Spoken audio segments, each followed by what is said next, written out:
So we're here with Lewis Moses, and I want to talk to you, Lewis, about all sorts of things. What you do, okay, because I think it's quite unique. Who you're involved with, because that's fascinating. Yeah. And then we're going to ask you lots of questions. So tell us a little bit about your business. Okay, so the business started just over 5 years ago. I started that as a single online running coach at the time. So I took a physical business online into the virtual world and started to help people in the UK originally, and that quickly expanded to Europe and beyond now. So we coach runners of all abilities through an online platform, and that has since developed to also physical workshops. So we look at technical workshops. We might do a marathon workshop, teaching people how to run their best marathon. As you do. And yeah, we also do now retreats and camps, both here in the UK and in Europe. So yeah, it's grown pretty quickly in the 5 years that we've been going. So I want to take you back then to 5 years ago. So we're talking pandemic period, right? Yeah. Did you start it in the pandemic, or did you have it before and then had to move online? Yeah, so it was about 2019 when I first started, I guess, doing it self-employed.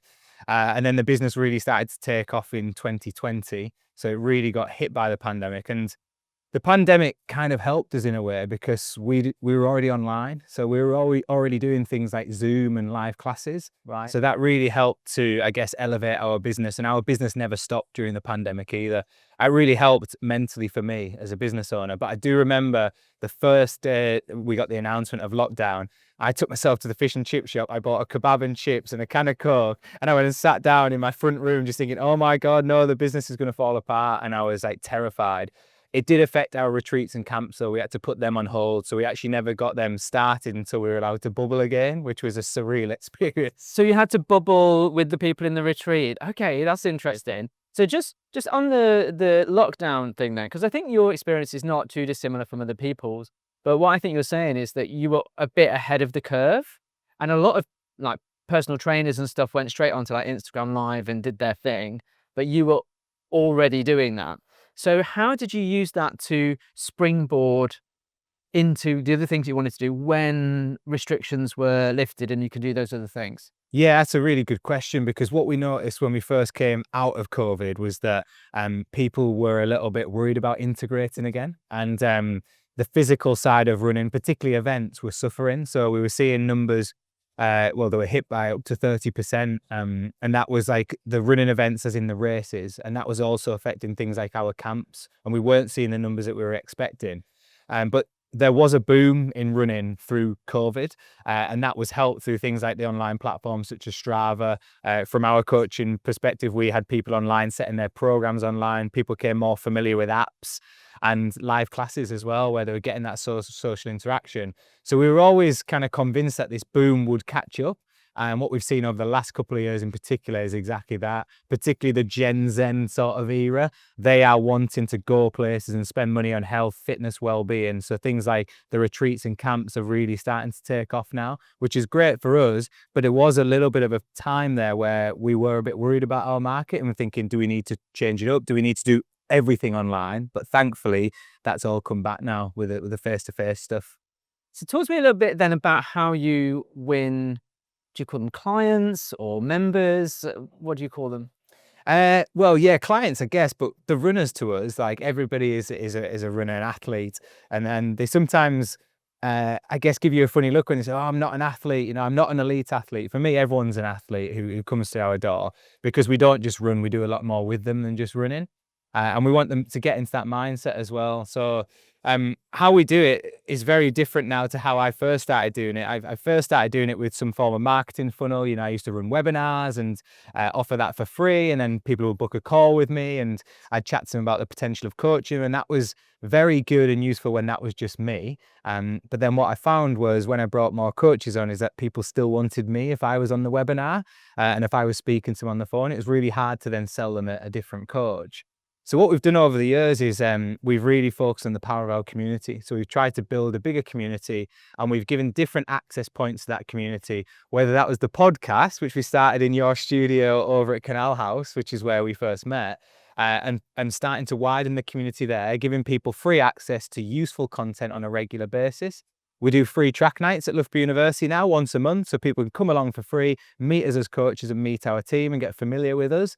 And we want to give them those touch points to our community so that they're bought in for free first. And if they want to then come in further and get one-to-one coaching or pay for a workshop or a camp, then they can, but they don't have to. But they can see what we do and they can see what we're about, because I think that's where our power lies, showing that we're not just an influencer on social media who's spouting out a load of rubbish. We're actually, we're experts in our field. We know what we're talking about, and we're also very welcoming people. And once they see the people behind the brand, I think that's what buys them into it. So that's the approach we go for now.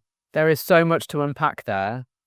Firstly, I love the fact that you call them athletes and not customers or clients, because despite people's reticence to be seeing themselves as an athlete, I think it creates that sense of community. Yeah. This is what you are, and you belong with us for that reason. It's also interesting what you say about the provision of services or groups who are in experience with you to begin with for free. There's a lot of giving there, a lot of generosity on your part. Yeah. But it reduces the risk for your athletes, because they can try something and then that builds trust with you that you can then capitalize on by taking them to the next level or building their confidence to take them there. Yeah. That seems very much on purpose to me. Absolutely. Yeah, it is working. And I think a big part of it for me is I love what I do, and I want our coaches to love what they do. Delivering coaching isn't a chore for us. So whether we do that for free or in a paid capacity, also it's a way of giving back to the community, which is important for me personally as a business owner. It's one of our big values. We want to show up in our community, but to build that trust, because I think whenever I've been through that journey with somebody in the past, I've always had that worry. And I'm somebody who I will just take a gamble. I'm that type of person. I'm maybe a bit too trusting, but I am a relationships person, and I believe you should build strong relationships. And that doesn't just have to be in a paid capacity. If that needs to be free at first, and some people just want to do that for the rest of their life, great, as long as they are coming into your community and thriving in that community. But when you build that trust up, they're more likely to buy into you as people and you as a brand. And then from there, you do build a trusted brand. I'll be honest, I think it takes longer, and we're playing a long game here, because I know that I'm going to be around in this business for a very long time. And I always say that to business partners and coaches, like, I'm not here to make a quick buck. I'm here for the long term, and our community will hopefully then see that longevity and stay with us for a very long time as well. I'm sure they will.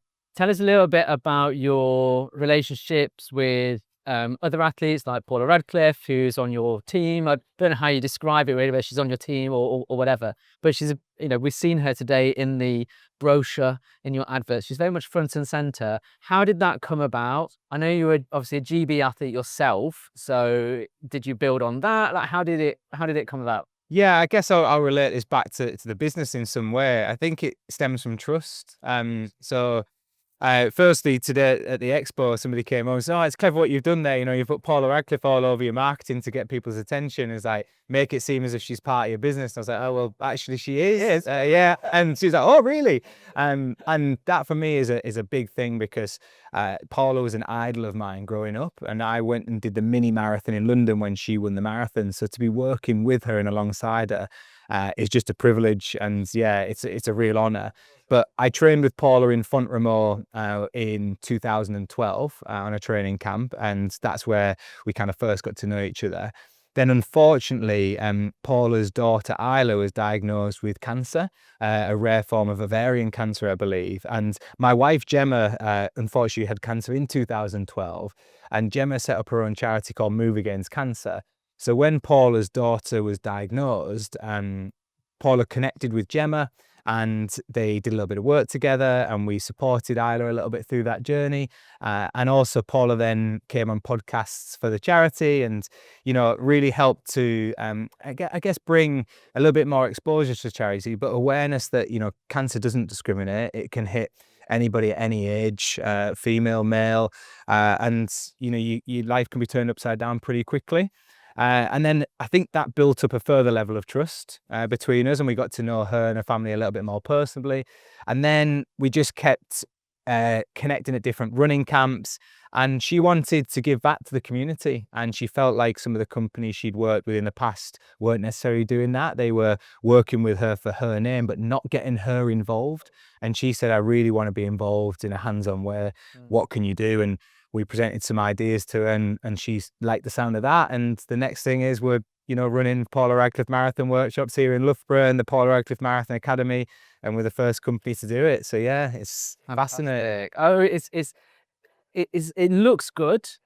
It sounds amazing. And I think everything that you said today really reflects the kind of person I think you are. I mean, I don't know how long we've known each other, maybe like a year or just over, whatever, from working in the same place. But, you do come across as a genuine person, and your generosity, I think, really shows in the way that you are and the things that you're doing. So, I'm sure your business will absolutely fly as you grow it, because I think you've got your head screwed on, and that sounds really condescending. It's not meant to, but I really love the way that you approach your business. Oh, but I appreciate that, Paul. I appreciate the kind words. And yeah, that's how we want it to come across. And it's some of our true values. As long as we stay true to ourselves, we are loyal. We're passionate about what we do, of course, but loyalty is a big part of that. And we want that to come across, and we hope that shines through in the long run. Excuse the pun. That's a great way to end it. Thanks, Lewis. I really appreciate it. Thank you very much for it. Cheers. Thank you.